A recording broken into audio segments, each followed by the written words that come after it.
सर्व विद्यार्थी मित्रांना नमस्कार. रक्षाबंधनाच्या हार्दिक शुभेच्छा. आज आपण विद्यार्थी मित्रांनो जो वीरांना सलामी हा पाठ लेखिका अनुराधा प्रभुदेसाई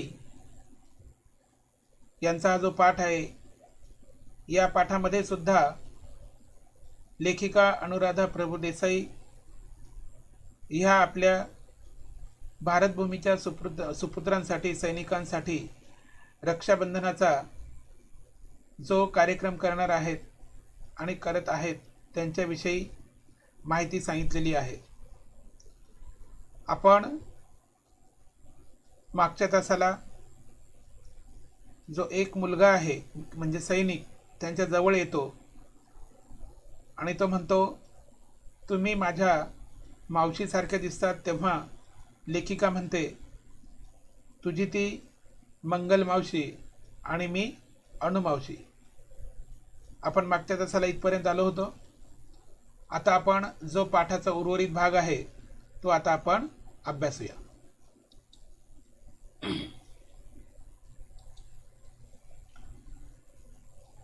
मागच्या तासाला आपण इथपर्यंत आलो होतो.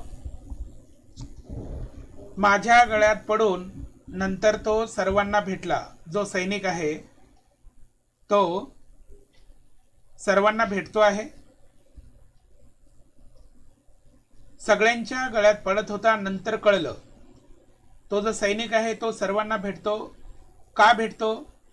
नंतर कळलं की त्याच्या मावस बहिणीचं लग्न ठरलं होतं आणि ते त्याच दिवशी होतं ज्या दिवशी लेखिका आणि या लेखिकेचे सर्व सहकारी या सैनिकांसाठी रक्षाबंधनाचा कार्यक्रम करण्यासाठी जेव्हा ते त्या सीमेवरती गेलेले आहेत आणि त्याच दिवशी हा जो सैनिक आहे त्या सैनिकाच्या मावस बहिणीचं लग्न होतं आणि ते त्याच दिवशी होतं, पण त्याला मिळालेली रजा काही कारणांमुळे रद्द झालेली होती. या सैनिकाला त्याच्या मावस बहिणीच्या लग्नामध्ये जाण्यासाठी रजा मिळालेली नाही आणि म्हणून तो आलेल्या या पाहुण्यांमध्येच आपली मावशी आणि आपली बहीण शोधतो आहे. लेखिका म्हणतात, माझ्या आवाजात त्याची मावशी आणि सोबत आलेल्यांमध्ये त्याचे नातेवाईक तो शोधत असणार. नक्कीच या सोहळ्यांची साक्ष असलेली इतर मुले माझ्याकडे आली आणि म्हणाली, म्हणजे केवळ तो फक्त एकटा सैनिकच लेखिकेजवळ आला नाही, तर अनेक मुलेही आली, अनेक सैनिकही आली. आणि ते सैनिक असं म्हणतात, मासी आप बड़ी पार्शल हो, पार्शलिटी कर रही हो, अकेले को ही मिल रही हो. मग लेखिका विचारते, क्यों, क्या हुआ बेटा? मग ते जे सैनिक आहे ते म्हणतात, वो आपके गले मिल सकता है, हमने क्या पाप किया? वो आपके गले मिल सकता है, हमने क्या पाप किया? जवळजवळ अर्धा तास ती कॉम्बॅट वर्दी विसरून सगळेजण, म्हणजे त्यांनी जो काही एक पेहराव या मिलिटरीमॅनचा असतो ड्युटीवरचा तो परिधान केलेला आहे आणि सर्वजण ते विसरून सगळेजण आम्हाला भेटत होते. अजब सोहळा. आम्ही नुसत्या भेटीतून मायेची पाखर घालत होतो, पण तो एवढासा भावनिक ओलावाही त्यांना उबदार वाटत होता. कोणता भावनिक ओलावा? की हे सैनिक रात्रंदिवस 12-12 महिने 24-24 तास या आपल्या भारतभूमीचं रक्षण करण्यासाठी अहोरात्र कर्तव्य तत्पर असतात.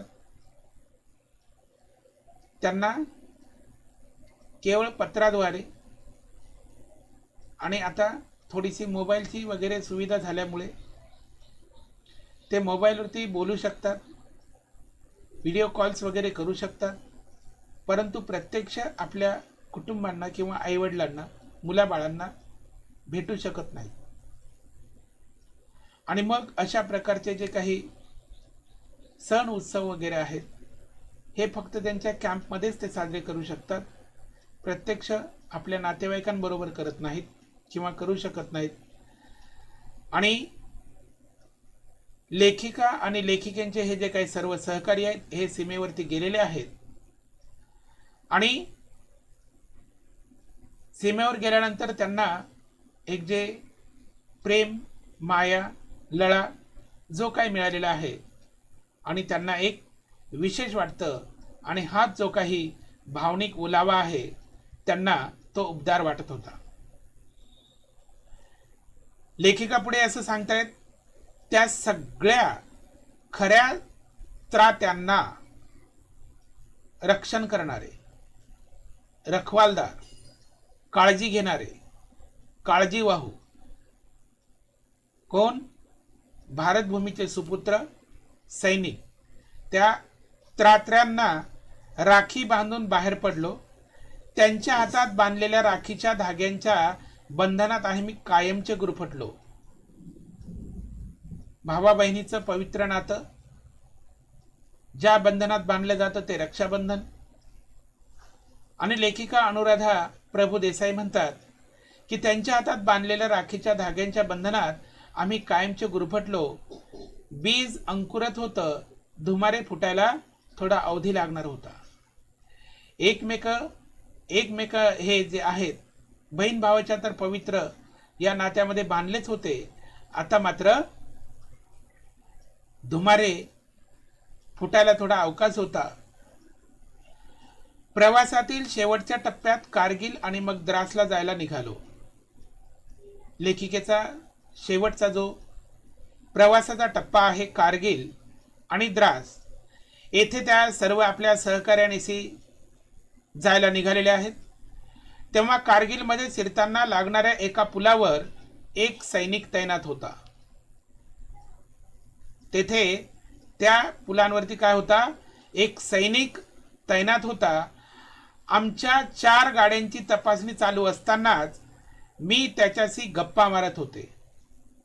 कारण की सैनिकांना ज्या ठिकाणी ड्युटी आहे किंवा ज्या ठिकाणी ते कर्तव्यावर आहेत तेथे मात्र कोणतेही वाहन तपासल्याशिवाय जाऊ दिले जात नाही. आणि अशाच प्रकारे त्या पुलांवरती, त्या ब्रिजवरती लेखिका आणि त्यांचे सहकारी यांचे जे सगळे असलेले 4 वाहनं आहेत यांची तपासणी चालू आहे. आणि त्याच वेळी त्या सैनिकाशी गप्पा मारतायत. कल आपको इसी रास्ते से वापस जाना है.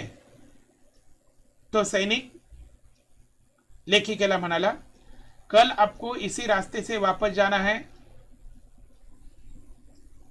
असं तो म्हणाला. आणि बढ़िया, कल फिर से मिलेंगे.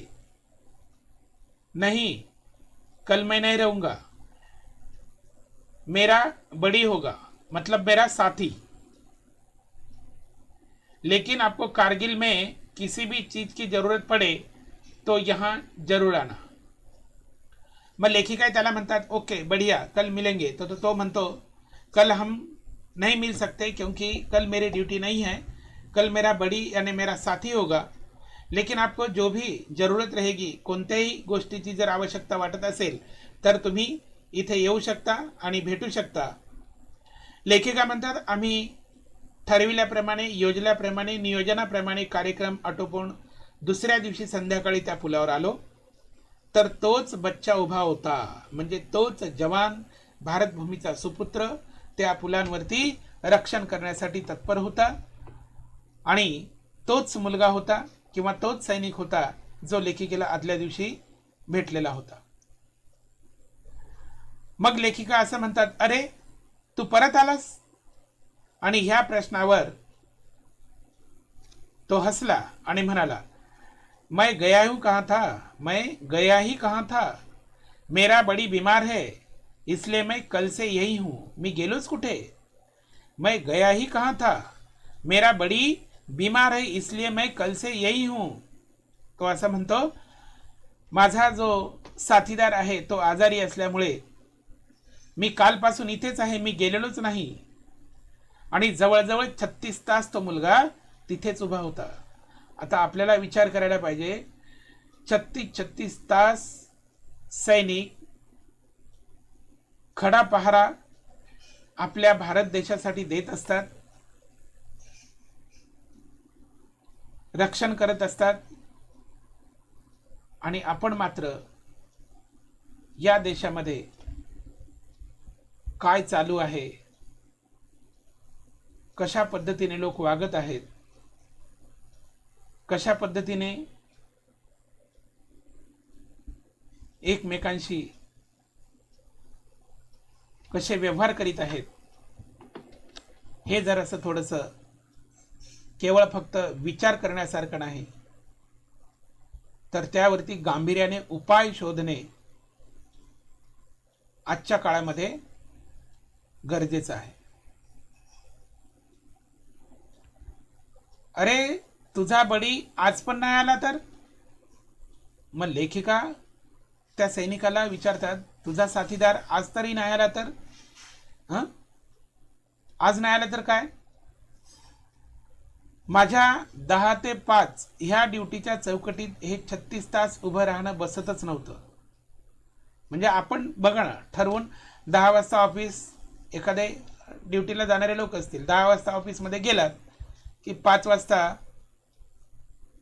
पूर्ण त्यांची ड्युटी संपते.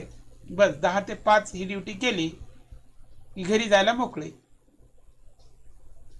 लेखिका असं म्हणते की आपण जे काही 10 ते 5 ची ही ड्युटी करतो आणि आपण जर समजा 1 तास जरी एक्स्ट्रा किंवा आगाऊ काम केलं तर मग मात्र आपल्याला खूप त्रास होतो.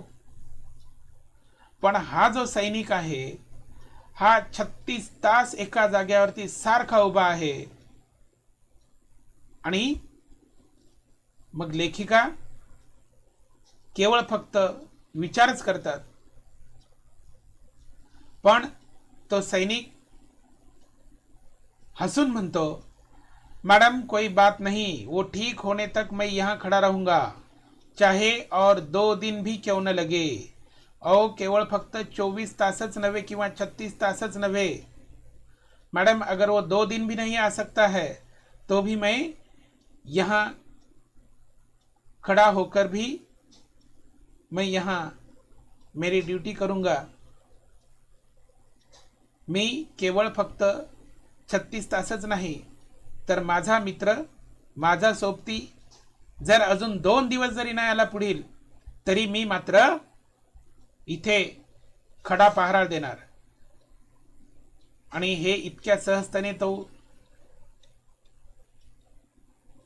कसं बोलतोस? लेखिका त्याला प्रश्न विचारते त्या सैनिकाला, एवढं सहजपणे बाबा तू कसं बोलू शकतोस? या प्रश्नावर तो डोक्याला हात लावून म्हणाला, सब कुछ आसान है मैडम जी, सिर्फ दिमाग में डाल देना है. म्हणजे कोणतीही गोष्ट जर आपल्याला करायची असेल तर वास्तविक पाहता काहीच अशक्य नाही. Nothing is impossible. पण ते फक्त आपण ठरवायला पाहिजे, आपण विचार करायला पाहिजे. आणि एकदा का ठाम विचार केला की मला हे करायलाच पाहिजे, म्हणजे तो काय म्हणतो सैनिक, सिर्फ दिमाग में डाल देना है. प्रश्न पडायच्या आताच उत्तर तयार असलेला हा 20-21 वर्षाचा मुलगा.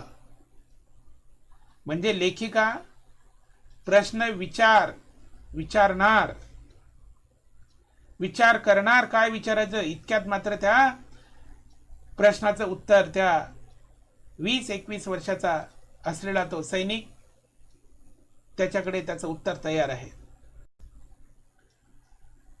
लेखिका पुढे असं सांगतायत, 2006चा लडाख हा एक नवच रूप लेऊन समोर आला होता. लेखिकेला आता 2 वर्ष झालेले आहेत अजून तिथे जाऊन. 2004ला सुरू केलेला हा त्यांचा हा प्रवास, त्यांनी घेतलेली शपथ, या शपथपूर्तीचं हे 3रं वर्ष. 2004-1, 2005-2 आणि 2006-3. 2006ला पुन्हा त्या लडाखच्या भूमीवरती गेलेले आहेत, पाय ठेवलेला आहे. आणि यावेळी मात्र लडाखचं रूप एक वेगळंच आहे. आणि लेखिका असं म्हणतात, 2006चा लडाख हा एक नवच रूप येऊन समोर आला होता. आभाळच फाटलं होतं आणि कधीही पाऊस न पडणारा प्रदेश, बहुधा कधीही पाऊस न पडणारा प्रदेश ओलाचिंब झाला होता. म्हणजे नेहमीच तिथे बर्फ पडतं. 2006चा लडाख हा एक नवच रूप येऊन समोर आला होता. आभाळच फाटलं होतं. कधीही पाऊस न पडणारा प्रदेश ओलाचिंब झाला होता. बहुधा नेहमी तिथे त्या प्रदेशात बर्फवृष्टीच होत असते, हिमवृष्टीच होत असते. पण यावेळी मात्र खूप पाऊस झालेला आहे. आणि म्हणून म्हणतात, बऱ्याच ठिकाणी नद्या सदृश्य, म्हणजे ज्या प्रकारे नद्या वाहतात त्या प्रकारे सगळीकडे पाणी वाहत होते. तिथल्या लडाखी मुलांना हे सगळं अप्रूपच होतं. लेहला सुखरूप पोहोचलो, पण पुढील सगळे मार्ग बंदच होते. लेखिका आणि त्यांचे सहकारी लेह या ठिकाणी तर सर्वजण पोहोचलेले होते, पण त्यांना पुढे जायचं होतं द्रासला आणि कारगिलला. पण तिकडचे मार्ग मात्र सगळे बंद होते. पण एक मार्ग उघडा होता, कर्नल झा. एक मार्ग उघडा होता, कर्नल झा. म्हणजे जे 2004 साली लेखिका आणि कर्नल झा यांच्यामध्ये जो काही संवाद झाला होता आणि त्यांनी ठरविलं होतं, आता आपण एकमेकांना कनेक्ट झालेलो आहोत, जोडलेले आहोत. आणि तुम्ही नेहमीच आता जोडले गेलेले आहात, ऑलवेज कनेक्टेड. ही लेखिकेला आठवण झाली. आणि मग त्यांनी मात्र कर्नल झा यांच्याविषयी भेटण्याचं ठरविलं. आणि मग नंतर काय होतंय ते आता आपण अभ्यासायचं आहे. लेखिका म्हणतात, आमच्या पुढे एकच मार्ग उघडा होता, कर्नल झा. त्यांना भेटल्याशिवाय जायचं नाही. दिमाग में डाल दिया था ना. म्हणजे आम्ही सगळं सुरुवातीपासूनच ठरवलेलंच होतं ना. आणि एकदा जे ठरवलं ते मात्र करायचंच. बरोबर 5 वाजता दिमागदार वळण घेत कर्नल झा यांची गाडी प्रवेश करती झाली. आम्ही आलो आहोत हा निरोप पाठवल्यानंतर त्यांनी अतिशय प्रेमानं आमचं स्वागत केलं. आमची अडचण समजून त्यांनी कुठले मार्ग खुले आहेत वगैरे चौकशी केली. आणि जेव्हा कर्नल झा तिथे आलेले आहेत गाडीतून, मात्र या लेखिकेने त्यांना विचारलं की आम्हाला पुढे जायचं आहे, पण आता सर्व मार्ग बंद आहेत, तेव्हा काहीतरी आमची व्यवस्था करा. मग तेव्हा कर्नल झा यांनी जे काही त्यांचे इतर ठिकाणी आहेत त्यांना सर्व निरोप पाठविले, सूचना केल्या आणि कोणते कोणते मार्ग खुले आहेत याविषयी चौकशी केली. निसर्गापुढे आपलं काहीच चालत नाही. उदास होऊ नका. आपके हौसले बुलंद है. मग मात्र कर्नल झा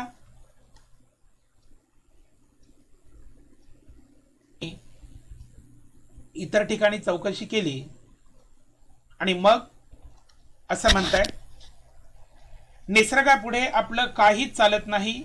उदास होऊ नका. आपके हौसले बुलंद है. कार्यक्रमात बदल करून आता आधी कारगिलला जा.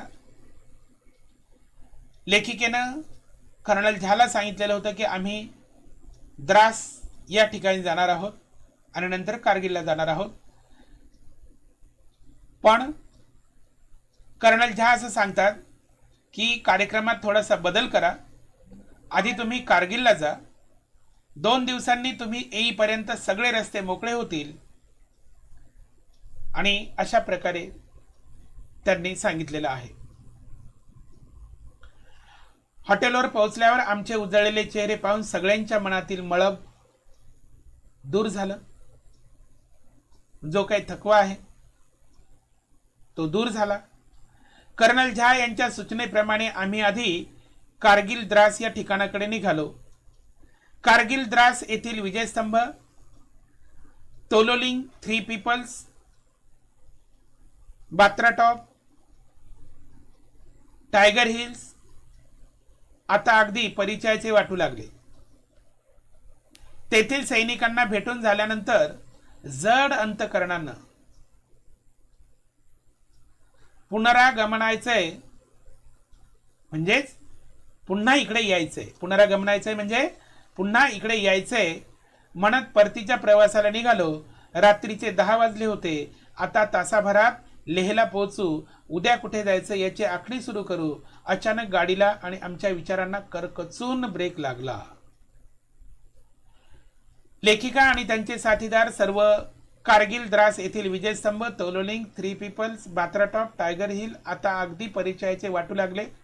इथे सगळे जाण्यासाठी निघालेले आहेत आणि हे सर्व त्यांना अगदी परिचयाचं वाटू लागलेले आहे.